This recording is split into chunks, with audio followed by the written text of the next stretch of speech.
بسم الله الرحمن الرحيم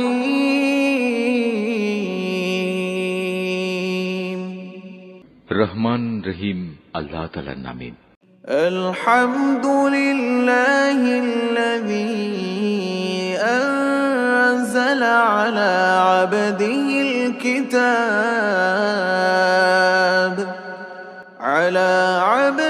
الكتاب ولم يجعل له عوجا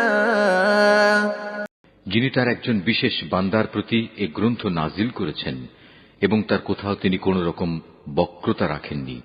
قيما لينذر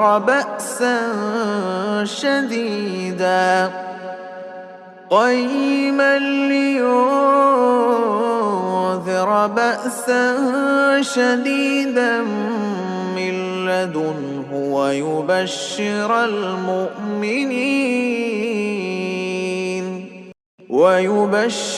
المؤمنين الذين يعملون الصالحات أن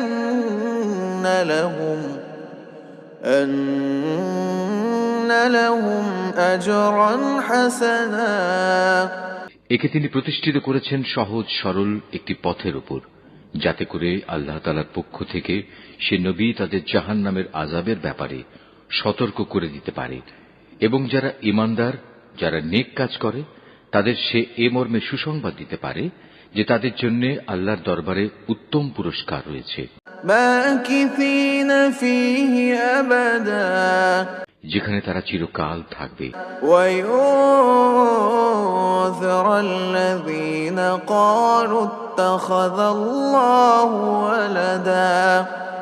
এবং সেসব লোকদেরও ভয় দেখাবে যারা মূর্খের মতো বলে আল্লাহ তাআলা সন্তান গ্রহণ করেছেন।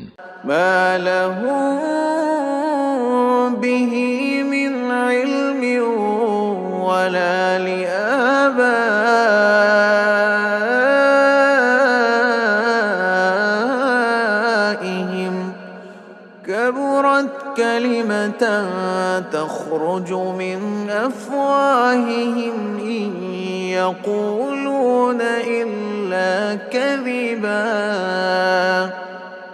এ দাবির পক্ষে তাদের কাছে কোনো জ্ঞান সম্মত দলিল প্রমাণ নেই। তাদের বাপ দাদাদের কাছেও এ ব্যাপারে কোনো যুক্তি ছিল না। এটা সত্যিই বড় একটি কঠিন কথা যা তাদের মুখ থেকে বের হচ্ছে। আসলে তারা জঘন্য মিথ্যা ছাড়া কিছুই বলেনি। فلعلك باخع نفسك على آثارهم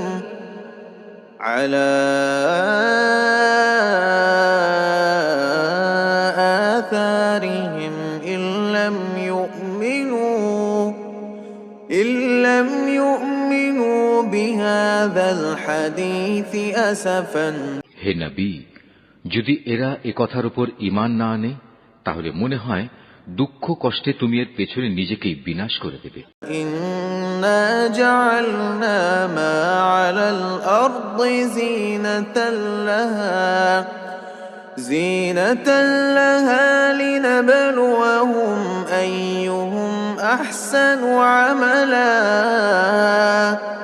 যা কিছু এই জমিনের বুকে আছে আমি তাকে তার জন্য শোভা বর্ধনকারী করে পয়দা করেছি, যাতে করে মানুষদের আমি পরীক্ষা করতে পারি যে তাদের মধ্যে কাজকর্মের দিক থেকে কে বেশি উত্তম।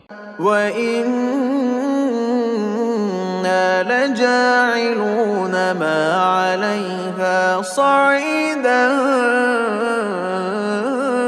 جُرُزًا। অতঃপর একদিন আমি যা কিছু এই জমিনে আছে ধ্বংস করে দিয়ে একে উদ্ভিদ শূন্য মাটিতে পরিণত করে দেব। أَمْ حَسِبْتَ أَنَّ أَصْحَابَ الْكَهْفِ وَالرَّقِيمِ كانوا من آياتنا عجبا। হে নবী, তুমি গুহা ও পাহাড়ের উপত্যকার অধিবাসীদের সম্পর্কে কি মনে করো? তারা আমার নিদর্শন সমূহের মধ্যে একটি বিস্ময়কর নিদর্শন ছিল। إذ أوى الفتية إلى الكهف فقالوا فقالوا ربنا آتنا من لدنك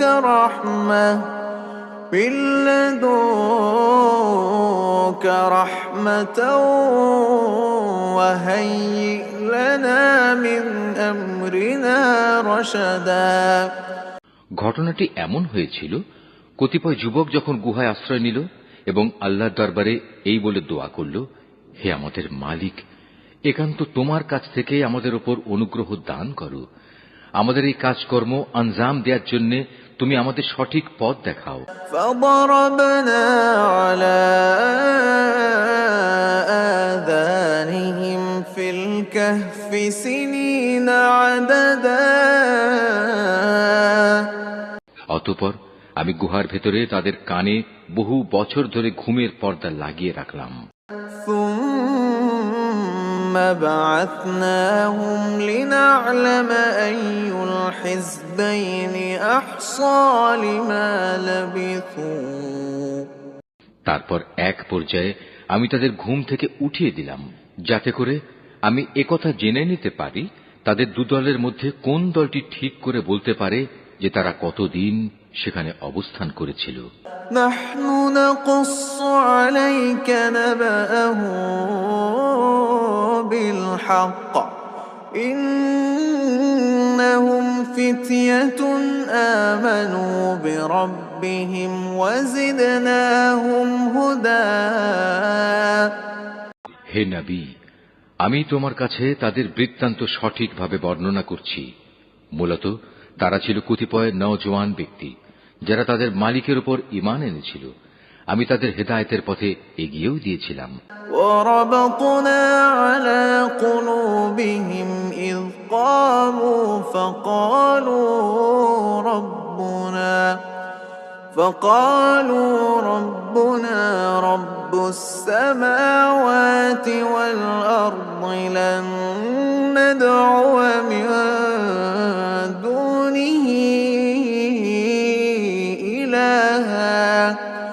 إلها لقد قلنا إذا شططا। আমি তাদের অন্তঃকরণকে ধৈর্য দ্বারা দৃঢ়তা দান করেছি যখন তারা আল্লাহর পথে দাঁড়িয়ে গেল এবং ঘোষণা করল, আমাদের মালিক তো হচ্ছেন তিনি, যিনি আসমান সমূহ ও জমিনের মালিক। আমরা কখনো আল্লাহ তাআলা ছাড়া আর কাউকে ডাকব না। যদি আমরা এমন অযৌক্তিক কথা বলি তাহলে তা হবে মারাত্মক দিন বিরোধী কাজ। হাউলাই কওমুনা ইত্তাখাযু মিন দুনিহি আলিহা লাউলা ইয়াতুনা আলাইহিম বিসুলতানিন বাইয়িন ফামান আযলামু মিম্মান افترى على الله كذبا। এরা হচ্ছে আমাদের স্বজাতির লোক যারা তাকে বাদ দিয়ে অসংখ্য মাবুদের গোলামি গ্রহণ করেছে। তারা যদি সত্যবাদী হয় তাহলে তারা স্পষ্ট দলিল নিয়ে আসে না কেন? তার চাইতে বড় জালেম আর কে যে আল্লাহ তাআলার উপর মিথ্যা আরোপ করে? وَإِذِ اعْتَزَلْتُمُوهُمْ وَمَا يَعْبُدُونَ إِلَّا اللَّهَ فَأْوُوا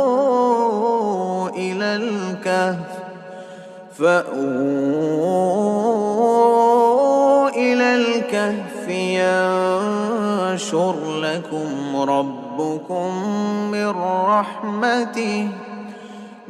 رحمته ويهيئ لكم من أمركم مرفقا।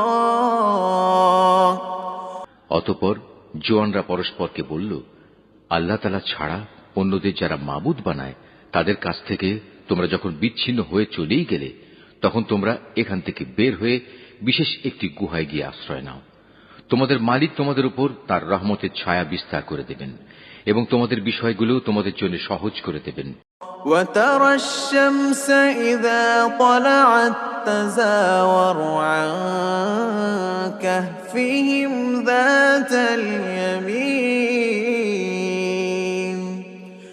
ذات اليمين وإذا غربت تقرضهم ذات الشمال وهم في فجوة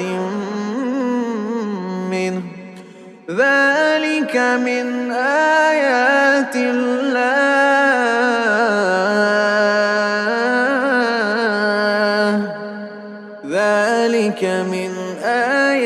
الله من يهد الله فهو المهتد ومن يضلل فلن تجد له وليا مرشدا। হে নবী, তুমি যদি সে গুহা দেখতে তাহলে দেখতে পেতে তারা তার মধ্যবর্তী এক প্রশস্ত চত্বরে অবস্থান করছে। সূর্য তার উদয়কালে তাদের গুহার দক্ষিণ পাশ দিয়ে হেলে যাচ্ছে, আবার যখন তা অস্ত যায় তখন তা গুহার বাম পাশ দিয়ে অতিক্রম করে। সূর্যের প্রখরতা কখনো তাদের কষ্টের কারণ হয় না। আসলে এ সবই হচ্ছে আল্লাহ তাআলার কুদরতের নিদর্শন। এ সব নিদর্শনের মাধ্যমে আল্লাহ তাআলা যাকে হেদায়েত দান করেন সেই একমাত্র হেদায়েত প্রাপ্ত হয়, আর যাকে তিনি গোমরাহ করেন সে কখনো কোনো পথ প্রদর্শনকারী ও অভিভাবক পেতে পারে না।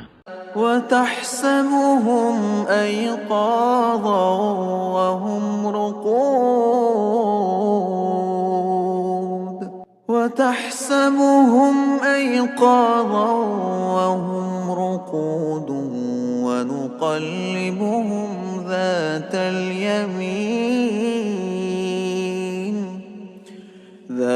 اليمين وذات الشمال وكلبهم باسط ذراعيه بالوصيد لو اطلعت عليهم لوليت منهم فرارا ولملئت منهم رعبا। হে নবী, তুমি যদি দেখতে তাহলে তুমি তাদের ভাবতে তারা বুঝি জেগেই রয়েছে, যদিও তারা ছিল ঘুমন্ত। আমি তাদের কখনো ডানে কখনো বামে পরিবর্তন করে দিতাম। তাদের কুকুরটি গুহার সামনে তার হাত দুটি প্রসারিত করে পাহারারত অবস্থায় বসেছিল। তুমি যদি তাদের দিকে সত্যি উঁকি মেরে দেখতে তাহলে তুমি অবশ্যই তাদের কাছ থেকে পেছন ফিরে পালিয়ে যেতে, এবং তাদের এ আজব দৃশ্য দেখে তুমি নিঃসন্দেহে ভয়ে আতঙ্কিত হয়ে যেতে। وكذلك بعثناهم ليتساءلوا بينهم قال قائل منهم كم لبثتم قالوا لبثنا يوما أو بعض يوم قالوا ربكم أعلم بما لبثتم فابعثوا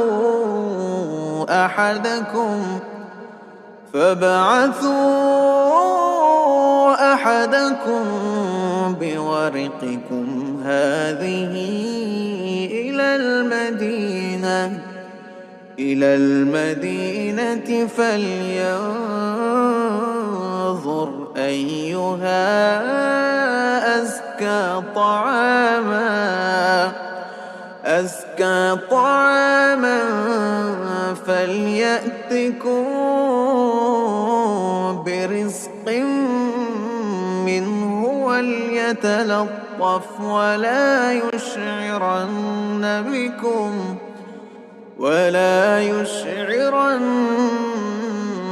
بكم أحدا। এভাবেই তাদের আমি ঘুম থেকে উঠিয়ে দিলাম, যাতে করে তারা তাদের অবস্থান সম্পর্কে নিজেরা পরস্পরে জিজ্ঞাসাবাদ করে।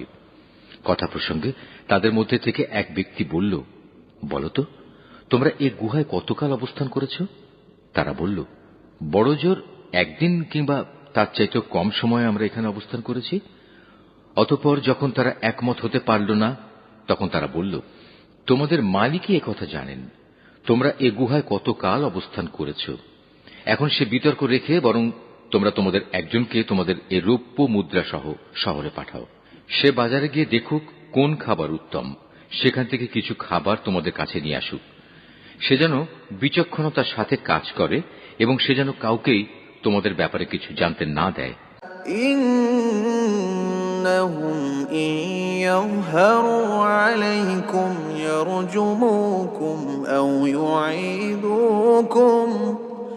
أو يعيدوكم في ملتهم ولن تفلحوا إذا أبدا। যদি তারা তোমাদের সম্পর্কে জানতে পারে তাহলে তারা তোমাদের প্রস্তরাঘাত করে হত্যা করবে, কিংবা তোমাদের জোর করে তারা তাদের দিনে ফিরিয়ে নেবে। আর একবার তেমনটি হলে কখনোই তোমরা মুক্তি পাবে না।